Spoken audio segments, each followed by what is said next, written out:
Бұны сірге салу деп атайды. Енді кейбір бұзаулар болады, өсіп кетсе де енесін емуді қоймайды. Сондайларға осындай қулық істейді.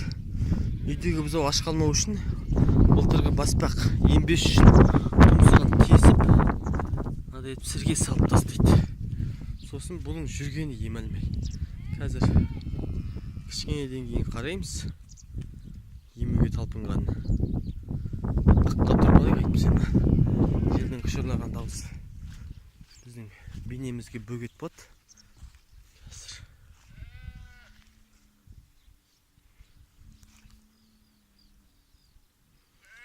емсеші.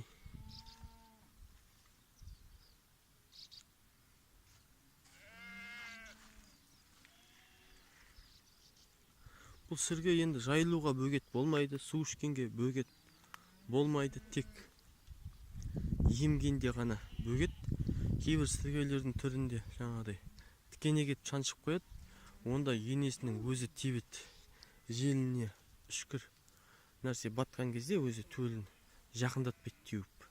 Сосын мынадай жұмсақ сірге болады. Бұларда енді енесі тебінбейді, бірақ баспақтың өзі ем алмай жүреді.